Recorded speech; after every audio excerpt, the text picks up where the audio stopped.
aboard Pink Monorail. I'm Shelly Valladolid, your pilot, and right next to me is my co-pilot, Noe Valladolid. Hi, everybody. The modern theme park didn't jump fully formed out of the head of Walt Disney.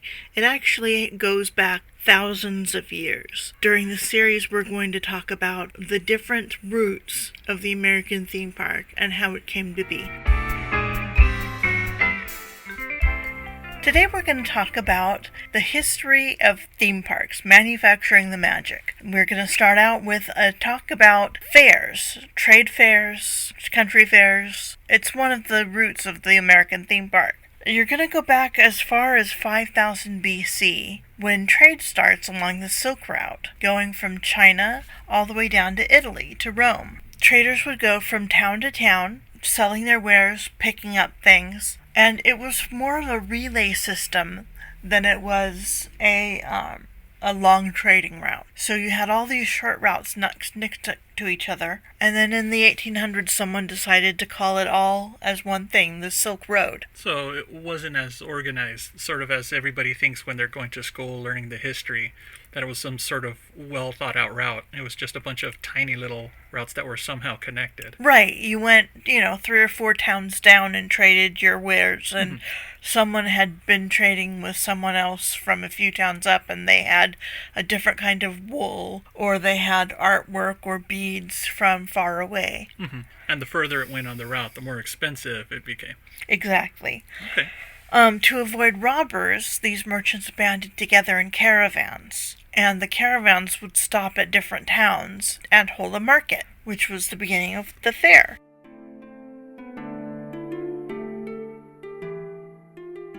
Historians of the 1800s referred to it as the Silk Road. By 100 BC, trade routes were established. This wasn't a single road, but rather a series of routes, some over water. So it wasn't one road. It wasn't one path. Mm-hmm. It was not only a series of short paths put together, but sometimes they went over the mountains and sometimes they went over the seas. Mm-hmm.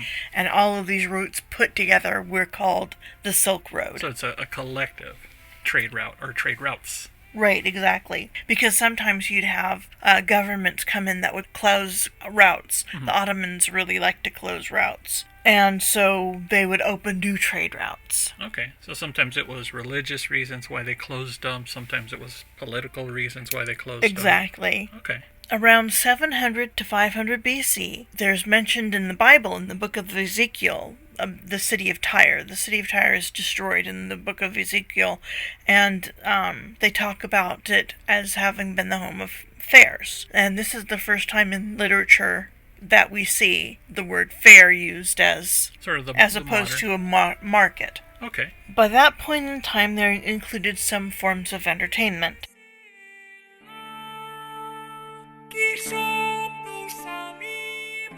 The golden age of the fair was 1200 to 1300 AD.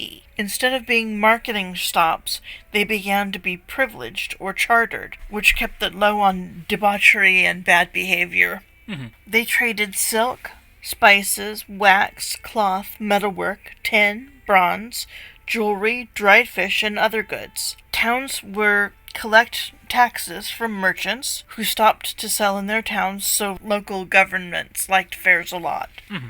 And soon figured a way to have their own. So they put aside fairgrounds. Oh, okay. Dedicated spaces for these traveling fairs. And instead of on the outskirts of towns, now they were in the property of the towns, maybe still on the outskirts, but not outside of the city walls. Oh, nice. The trade route stretched from Asia to the Middle East and included India, Arabia, China, Persia, Greece, and Italy. China sent many things, but the 3 most important were gunpowder, tea, and most importantly, paper. Okay. But that wasn't their biggest export. Their biggest export was silk. Oh. And it still is a big deal in China, but back then, they kept it secret how they did it. Mm-hmm. They just brought out the finished cloth. And so, for a long time, the Romans, as you can see from their early writings, thought that silk grew on plants like cotton or polyester. Right, because they had nothing like that in the West. So they had no idea how to get it or what plants they would derive it from.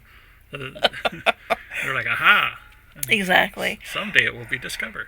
So they sent spies and it never worked. Finally, they sent a spy and he befriended a silkworm farmer. Mm-hmm. And the farmer not only taught him the secrets, but sent him back with thousands of silkworm eggs. Oh, boy. You couldn't travel with the silkworms, they'd die. Right.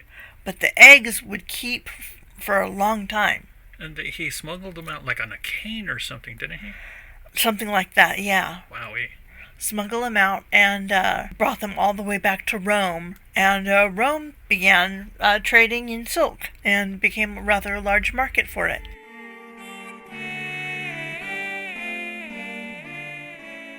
The first recorded and organized fairs were privileged fairs in Germany, in Frankfurt. Starting in 1240, it was held every autumn. The Emperor of Germany himself licensed the fair, giving it privilege and ensuring it would be secure and legal. In 1330, a spring fair was added, so you had 2 big fairs a year. Okay. And this was Germany or Bavaria back then?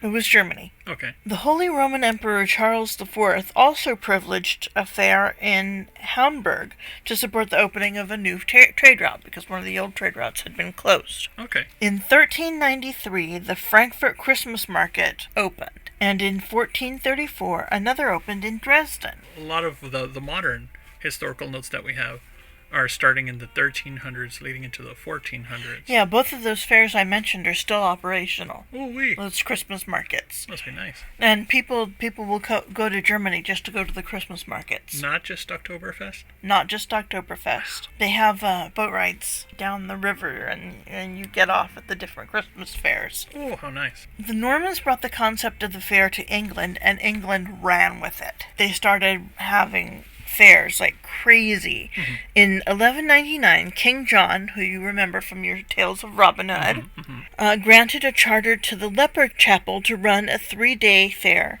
to raise money for the lepers, people with leprosy. Right. The Leper Chapel of St. Mary Magdalene is still standing in Cambridge in the UK, and you can visit it.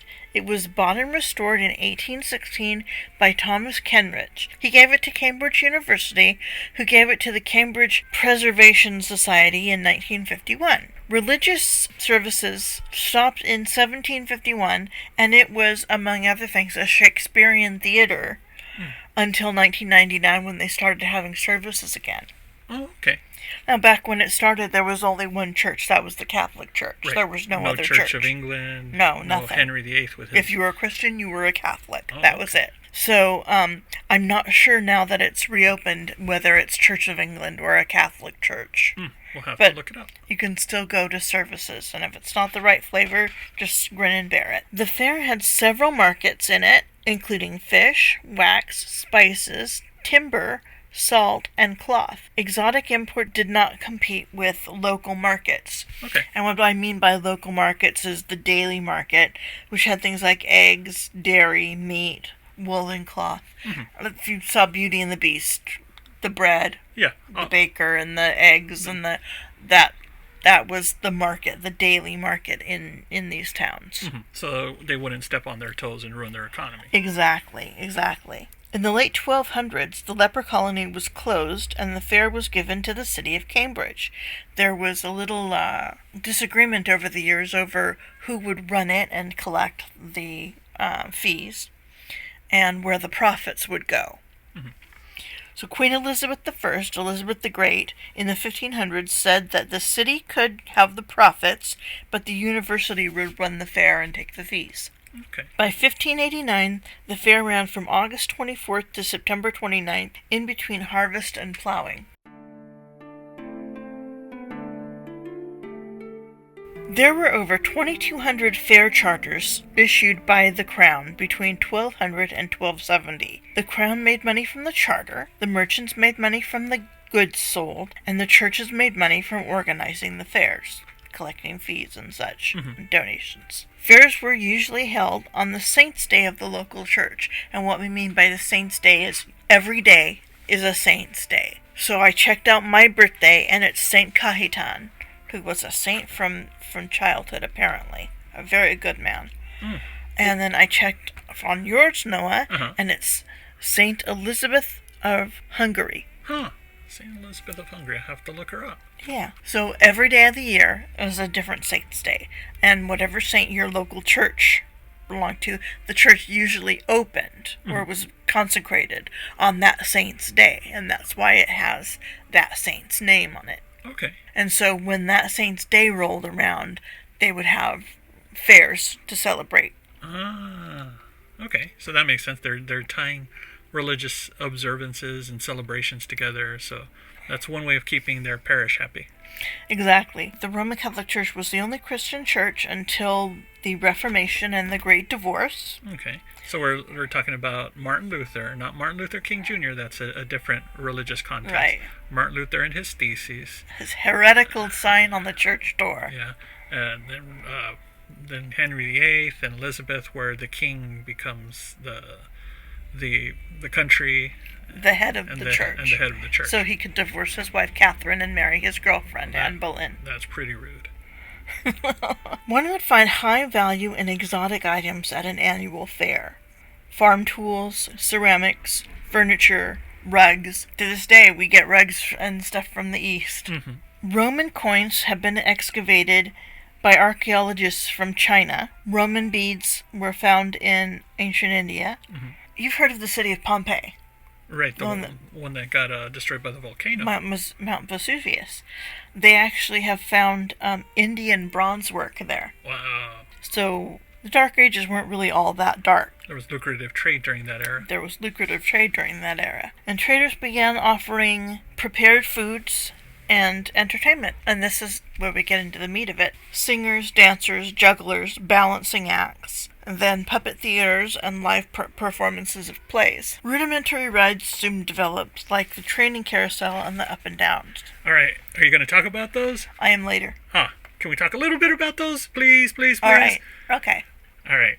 So Shelley is going to talk and break down specifically how certain attractions came into being, like the carousel, the merry-go-round. So those are two of the earliest ones, and they actually have their roots in these fairs that Shelley's talking about. So one of them is that circular one. What do you call it? The up and downs. The up and downs. There's a big wheel, and it has seats on the side of it. And on the flat side of it. Yeah, so this wasn't a carousel. No, this was like a Ferris wheel.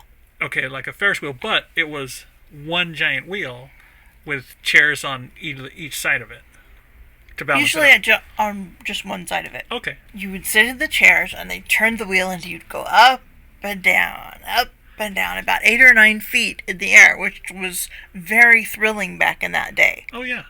I can imagine. And now if you're a kid, or if you've ever been to those grocery stores and you see those little kiddie rides, every now and then in front of a grocery store, you'll still see a modern version of that where you strap the little kid into the chair and they just go up and down and do a couple of revolutions to calm them down before or after shopping for groceries. That's right. And then there was the other one, which was more like a night simulator? The carousel, yeah. The carousel was a wooden wheel, this time flat against the ground, with wheels underneath it that would make it turn around in a circle. Right. Around a post or hub in the center. And on that they would put wooden horses. Sort of like a saddle unicycle? As rough of an explanation of a horse as you can imagine. Right. Big pieces of wood with legs. A barrel-shaped toy thing. Yeah, exactly, barrel-shaped. And the knights would actually sit on this and get spun around. They had them that held 6 or 7 people. And spun around to practice jousting, which is why in England carousels go counterclockwise. Because your lance is on your right side, your strong side, your shield is on your left. And while they're doing these revolutions, they're trying to catch a small golden hoop. With their lances. And that sort of tradition continues to the modern carousel, where they have the beautiful horses. But I'll talk more about that in the mechanics of magic. You hear that, people? This is just a taste of where all of this stuff comes from. But the fairs is where they featured a lot of this entertainment. So let's get back to the fairs.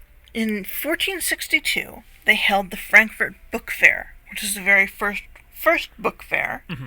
They have book fairs at schools now, and they're actually pretty much the same, except they're not for children Right. back then. This is the invention of the printing The press. invention of the printing press and the paper from China Mm-hmm.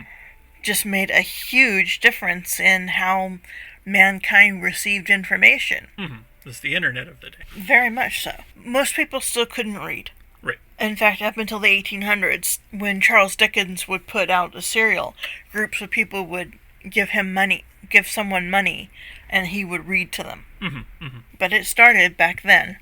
That was, I think I saw in one of the episodes of Bonanza, where it was Charles Dickens. Oh, really? And he had come to, what was it, Carson City, to read some of his works, if I remember correctly. He was played by the actor who played the Doctor in Lost in Space. Oh, no? So he was very eccentric, but he got angry because somebody had illegally printed his books. So everybody was familiar with all of his material, and he said, well, that's not fair because he wasn't paid for all of those copies that were printed as much as he appreciates the fans. So it was nice storytelling, but they gave you an example that people were attending his presentations, his recitals, and they were listening to him speak and read his books. So that was high culture back in the day. It was. But let's go back in time. Okay. From 1300 to 1600, fairs reached their stride. When you go to a Ren fair, these are the fairs that they're based on. Okay. Merchants were still the main attraction, though merchants in London wanted to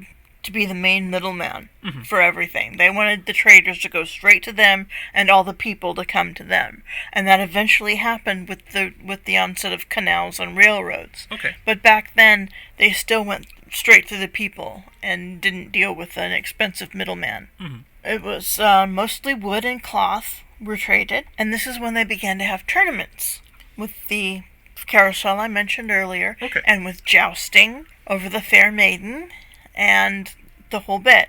Okay. With the knights. So this is post 1300s, 1400s. Mm-hmm. Now they're starting to become a little more organized with their events and their. So not all of them were simulators. These were actual horses. Oh, yeah. And knights and stuff. Oh, yeah, doing- actual horses and knights. Ooh-wee. And they had riding exhibitions as well. Yes, on real horses.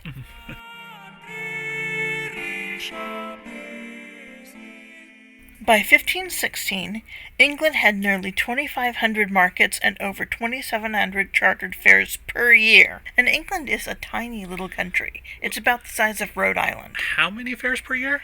2,700 All right, do the chartered math. fairs per year. Let's say there were 365 days a year. Mm-hmm. So these were all happening at the same time in different provinces, different churches. Right, exactly. Okay. I was going to say, geez, I'd get kind of burnt out if there was 10 fairs a day in my local neighborhood. Yeah, no. There were at first 4 major fairs. Boston, England, not Boston, Massachusetts.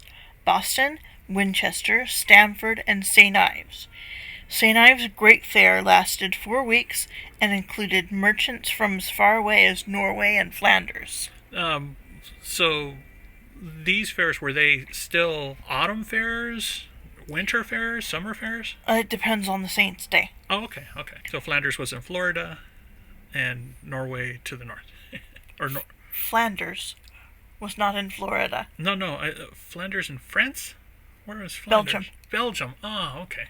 I'm trying to place it. Would have been something if they'd gone to Florida. Well, they would have beat Walt by a bit. Yeah, we're not going to get to Florida for a few more chapters. Sturbridge started out as a secondary fair, but by the mid to late medieval period, it became the largest fair in Europe. England was blowing away Germany and everybody else with their fairs. London's most important fair was the Bartholomew Fair. King Henry I gave the charter to his fool, Roher. Now, fools and jesters, they're not exactly the same thing. Not exactly the same thing.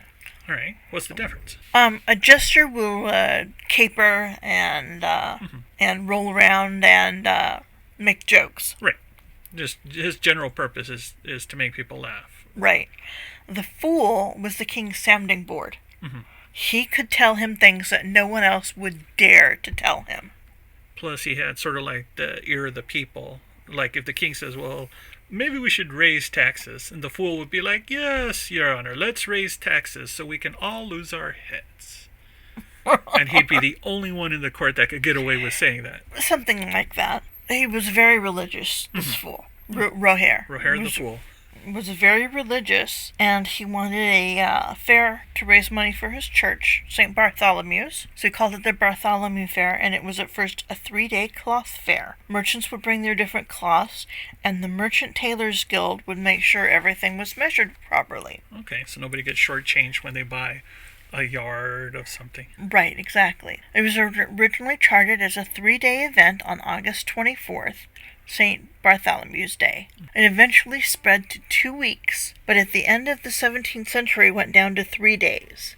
In 1753, the Gregorian calendar was adopted, the modern-day calendar, and the fair date became September 3rd.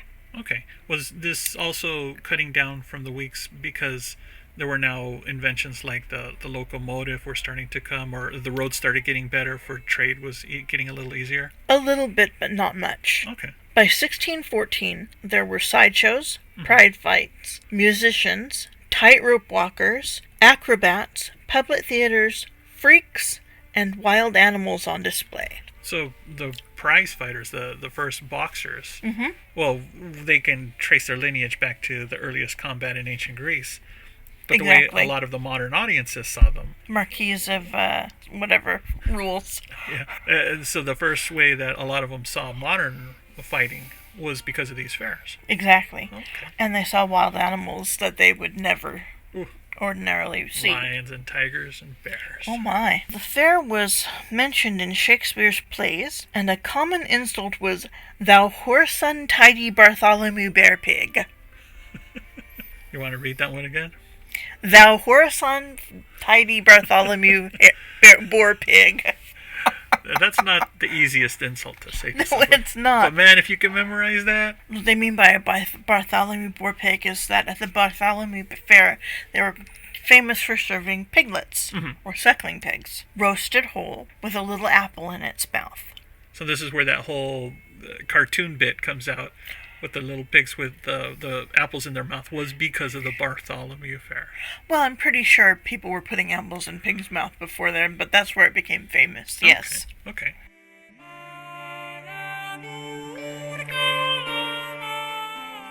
In 1729, there was a poem by George Alexander Stevens. There were drolls, hornpipe dancing, and showing of postures, with frying black pudding and opening of oysters, with salt boxes, solos, and gallery folks squawking, the tap house guests roaring, and mouthpieces bawling. Pimps, pawnbrokers, strollers, fat landladies, sailors, bawds, bailies, jilts, jockeys, thieves, tumblers, and tailors. Here's Punch's whole play of the gunpowder plot, wild beasts all alive, and peas puddings all hot.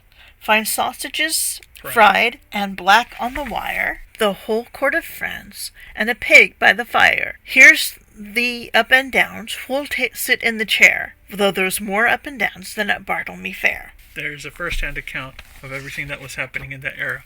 When did he write that? In 1729. Wowee. I had to look back at my notes. Showing of postures was when the dandies would come out and they would pose, like Vogue. Right. But So in real life, the original version of voguing. the original version by showing of postures. I think it sounds cooler that way. I do. There's some things I don't understand. Black on the wire. I don't know what that means.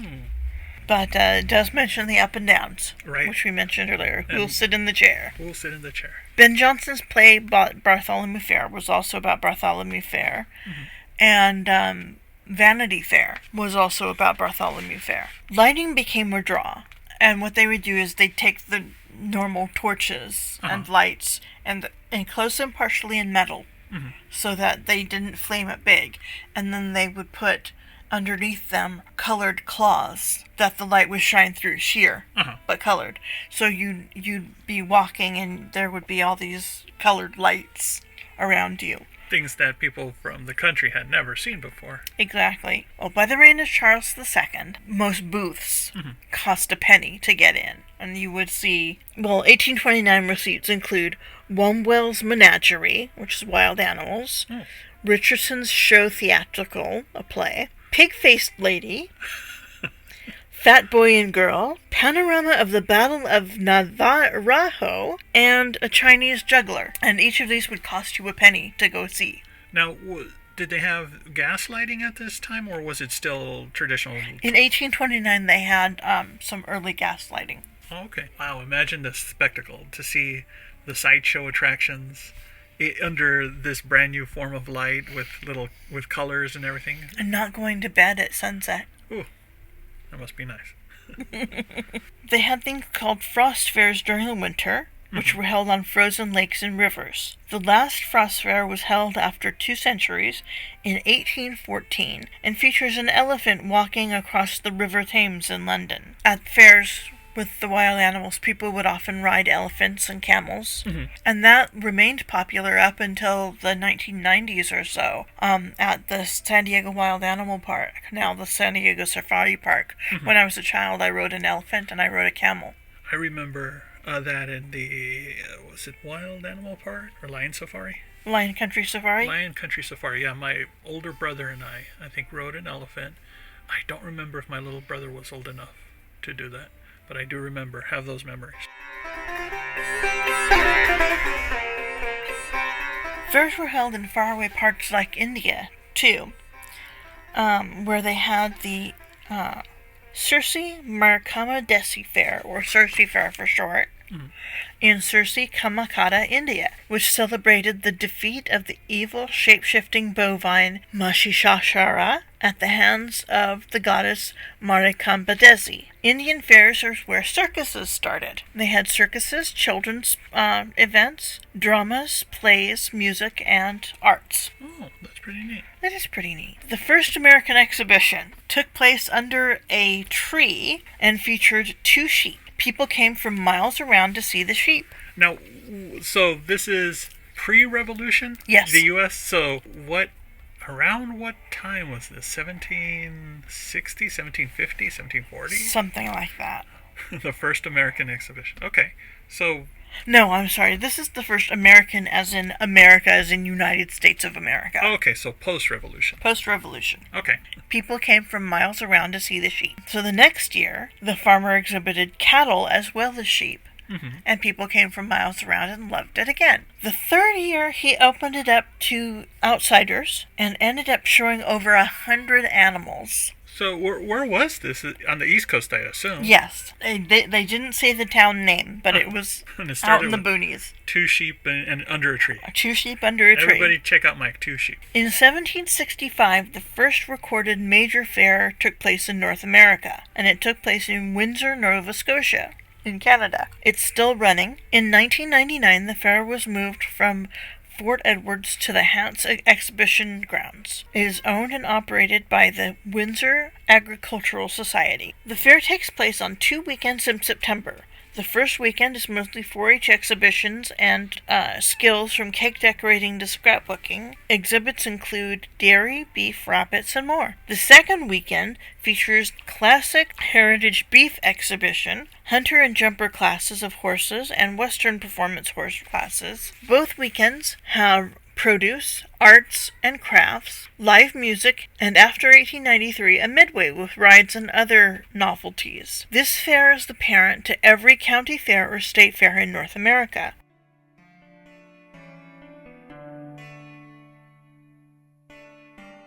Fairs started as mere stops on a trade route, but grew to be huge money-making and social events. They captivate fairgoers to this day and led to World's Fairs and to the birth of the American theme park.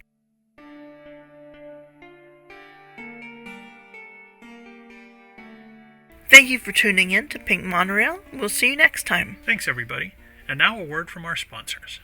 A special shout out to our sponsor circa 1955. Nicole is the founder of Luxillume, a small company that makes candles, wax melts, and room sprays. She creates scents that capture the season, nature, or wonderful memories. She also takes commissions for larger orders, such as weddings or company gifts.